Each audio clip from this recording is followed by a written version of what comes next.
Student story का first part हम complete कर चुके हैं, जिसमें एक किंग का बर्थ होता है और बर्थ के 10वें दिन ही एस्ट्रोलॉजर बता देते हैं कि इसकी डेथ हो जाएगी। तो जब एस्ट्रोलॉजर कहते हैं कि इसकी डेथ हो जाएगी, तो वहाँ पे बहुत ही चमत्कार होता है। क्या होता है कि वो जो 10 दिन का बच्चा होता है तो वो बोलता है कि डेथ हो जाएगी। डेथ तो सबकी होती है, लेकिन ये बताओ ना कि मेरी डेथ किस वजह से होगी। तो वहाँ पे सभी लोग बहुत ही हैरान हो जाते हैं कि ये 10 दिन का बच्चा बोला और उसने इतना इंटेलिजेंट क्वेश्चन भी रेज किया। फिर एस्ट्रोलॉजर बताते हैं कि तुम्हारा जो बर्थ है वो बुल के आर में हुआ है, इसीलिए बुल का एनिमी टाइगर होता है। सो तुम्हारी मौत टाइगर से होगी। इस पर वो छोटा सा बच्चा कहता है कि सभी टाइगर से कह दो कि मैं आ गया हूँ और बिवेयर रहें, अर्थात केयरफुल रहें, मतलब अपनी ध्यान रखें कि मैं आ गया हूँ और मैं सभी टाइगर को किल कर दूँगा। सो स्टूडेंट, यहाँ से स्टोरी का सेकेंड पार्ट स्टार्ट होता है। Crown prince Jung Jung Bahadur grew taller and stronger day by day. दिनों दिन वो जो क्राउन प्रिंस जंगजंग बहादुर थे वो बड़े होते जा रहे थे। Other miracle marked his childhood days apart from the event already described. बचपन में उनके जो चमत्कार उन्होंने किया था उसका तो डिस्क्रिप्शन पहले ही डिस्क्राइब कर दिया गया है। The boy drank the milk of an English cow. तो वो जब बड़ा हो रहा था बच्चा तो इंग्लिश काऊ का दूध पीता था। Was brought up by an English Naini. Naini मतलब नर्स, जो उसकी देखभाल करती थी वो भी एक इंग्लिश नैनी थी। और tutor in English by an English man, और जो उनको पढ़ाते थे ट्यूटर थे वो भी इंग्लिश ही थे।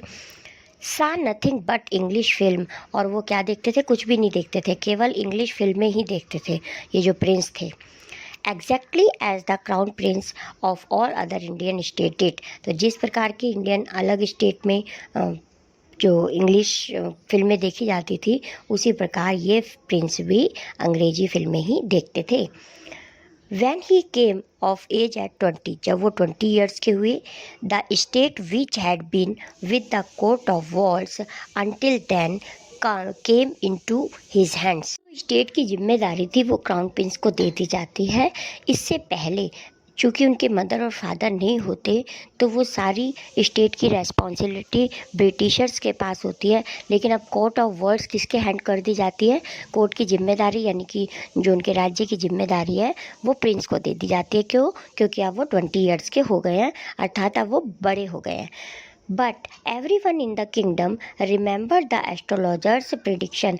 और किंगडम में, राज्य में जितने भी लोग थे सब वो उनके बचपन की जो भविष्यवाणी की थी एस्ट्रोलॉजर ने, उसके बारे में चर्चा करने लगते हैं, याद करते हैं उसको। Many continue to discuss the matter. Slowly it came to Maharaja's ear. सभी लोग लगातार इसकी चर्चा करते रहते हैं इसी मैटर पे।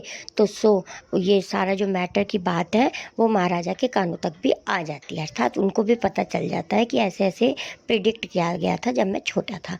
There were innumerable forest in Pratibandhapuram state. तो प्रतिबंधपुरम में बहुत ही ज़्यादा संख्या में फॉरेस्ट थे। They had tiger in them, और उसमें टाइगर की संख्या भी बहुत ज़्यादा थी।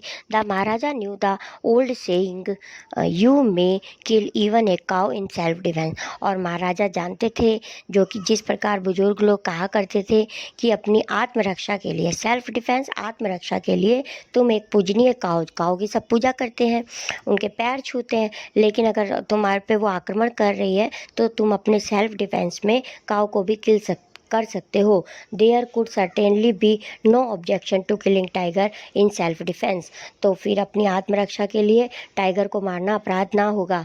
The Maharaja started out on A tiger Hunt. अब इसके बाद महाराजा जो है वो टाइगर हंट के लिए निकल पड़ते हैं।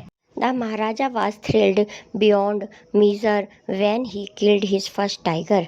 थ्रिल की मीनिंग होती है एक्साइटेड। तो जब महाराजा फर्स्ट टाइगर किल कर देते हैं तो वो बहुत ही ज़्यादा एक्साइटेड हो जाते हैं कि मैंने फर्स्ट टाइगर को किल कर दिया। He sent for the state astrologer and showed him the dead beast.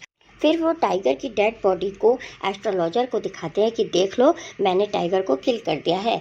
What do you से नाउ, ही डिमांडेड। अब तुम क्या कहना चाहते हो?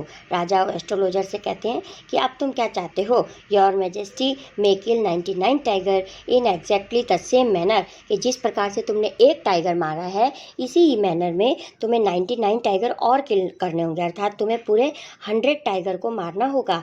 बट इतना कहते हुए रुक जाते हैं। The astrologer ड्रॉल्ड। एस्ट्रोलॉजर इतना कहते हुए रुक जाते हैं और ड्रॉल्ड करते हैं, अर्थात धीरे धीरे कुछ कहने फुसफुसाने लगते हैं। But what, speak without fear. लेकिन क्या, बिना डरे कुछ बोलो, क्या बोलना चाहते हो बोलो। But you must be very careful with the 100th tiger. लेकिन तुम्हें जो 100 टाइगर है उससे तुम्हें बहुत ही केयरफुल रहना होगा, उससे बहुत बच के रहना होगा। एस्ट्रोलॉजर ऐसा कहते हैं राजा से। If the 100 tiger were also किल, क्या होगा जब मैं 100th टाइगर को भी ऐसे ही मार दूंगा? Then I will tear up all my books on astrology, set fire on them and. फिर वो एस्ट्रोलॉजर कहते हैं कि अगर तुम ऐसा कर दोगे तो मैं एस्ट्रोलॉजी की जितनी भी बुक्स हैं अपने उन सब को फाड़ दूंगा और उसमें आग लगा दूंगा। और कहते हुए रुक जाते हैं। और राजा कहते हैं और क्या करोगे तुम? I shall cut off my tuft, my hair short and become an insurance agent. The astrologer finished on an incoherent note.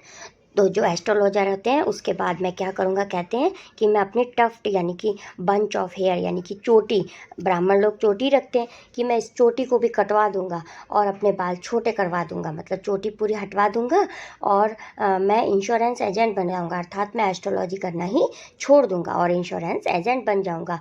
और एस्ट्रोलॉजर ऐसा कहते हुए कोहरेंट मतलब अनक्लियर, कंफ्यूज नोट को फिनिश करते हैं। स्टूडेंट, ये स्टोरी 5 पार्ट्स में डिवाइड है, जिसमें हम 10 पार्ट कंप्लीट कर चुके हैं।